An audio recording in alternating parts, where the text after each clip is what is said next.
This section explains the Denoising Diffusion Probabilistic Model, DDPM, and code implementation. Let's first look at the DDPM overview. DDPM is a class of generative models that generates data by simulating a diffusion process.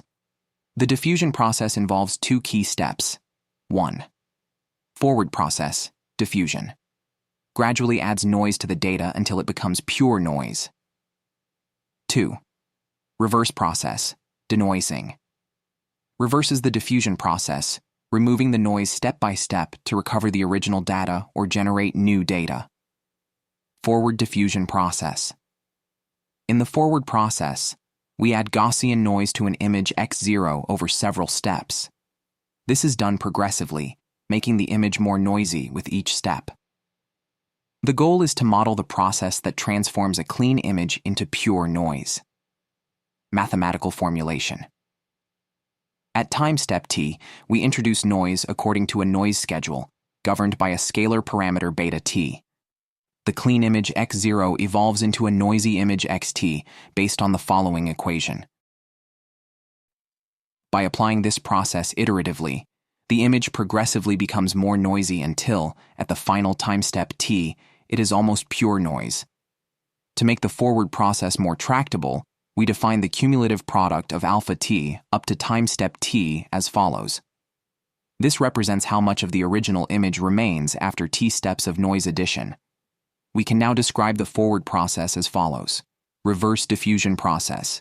The reverse process attempts to recover the original image, x0, from noisy images, xt. This is achieved by reversing the diffusion process, predicting the noise added at each step and subtracting it. At time step t, we model the reverse process as follows. Mu is the predicted mean, and sigma is the predicted covariance. Training objective. The objective of DDPM is to train a model that can predict the noise at each time step during the reverse process. This is done by maximizing the variational lower bound on the data likelihood. The likelihood of the data px0 is given by as follows.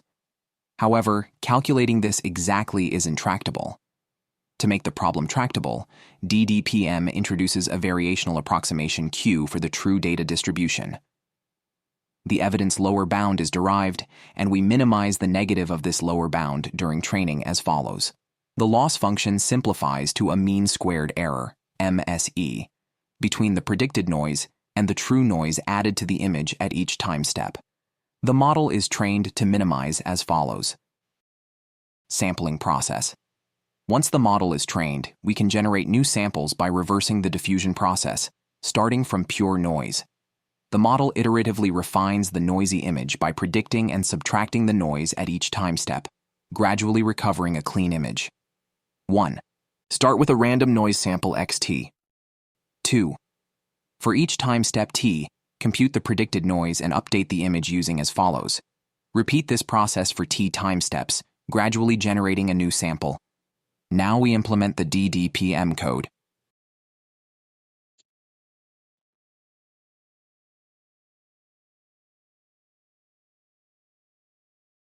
UNet class.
DDPM class.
Testing the DDPM.